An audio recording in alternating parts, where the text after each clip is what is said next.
Dinas Kesehatan Kabupaten Kupang pada bulan Oktober ini akan melakukan penyaluran bantuan pemberian makanan tambahan atau PMT bagi 3.000 anak di Kabupaten Kupang.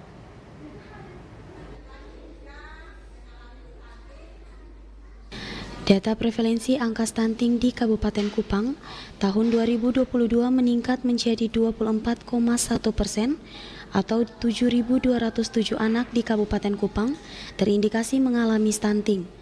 Hal ini tentu menjadi pekerjaan rumah bagi pemerintah untuk bekerja keras secara konvergensi untuk menekan dan menurunkan angka stunting di Kabupaten Kupang.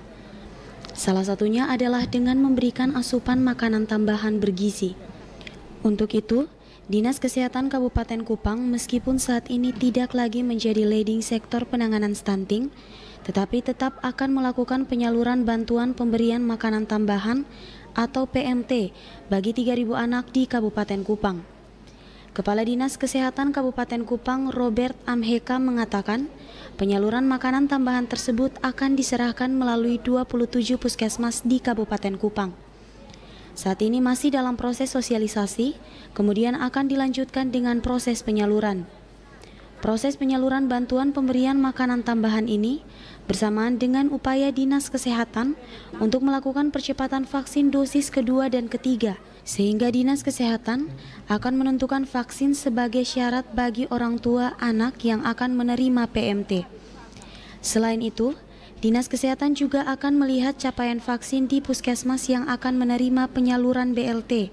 Jika masih rendah, maka Dinas Kesehatan akan melakukan upaya paksa demi menaikkan presentasi capaian vaksin.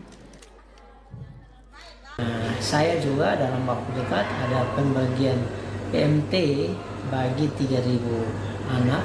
Saya akan memperhatikan di tempat itu kalau vaksinasinya sudah tinggi baru saya bagikan PMT-nya. Kalau vaksinasinya tidak tinggi maka saya tidak akan bagikan PMT-nya. Biarkan saja, toh itu anggarannya dari pemerintah pusat, sehingga kalau tidak dilaksanakan kan tidak perlu ditransfer.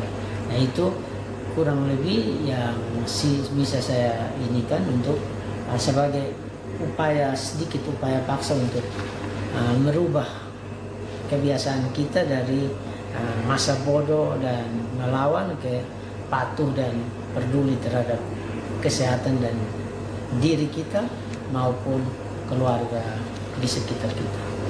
Gitu. Ia berharap proses penyaluran PMT di Kabupaten Kupang ini akan berjalan dengan baik untuk menekan dan menurunkan angka stunting di Kabupaten Kupang. Di sisi lain, dalam penyaluran PMT ini, upaya percepatan vaksin dosis kedua dan ketiga juga bisa mencapai target. Dari Kabupaten Kupang, Kris Poto, TVRI NTT.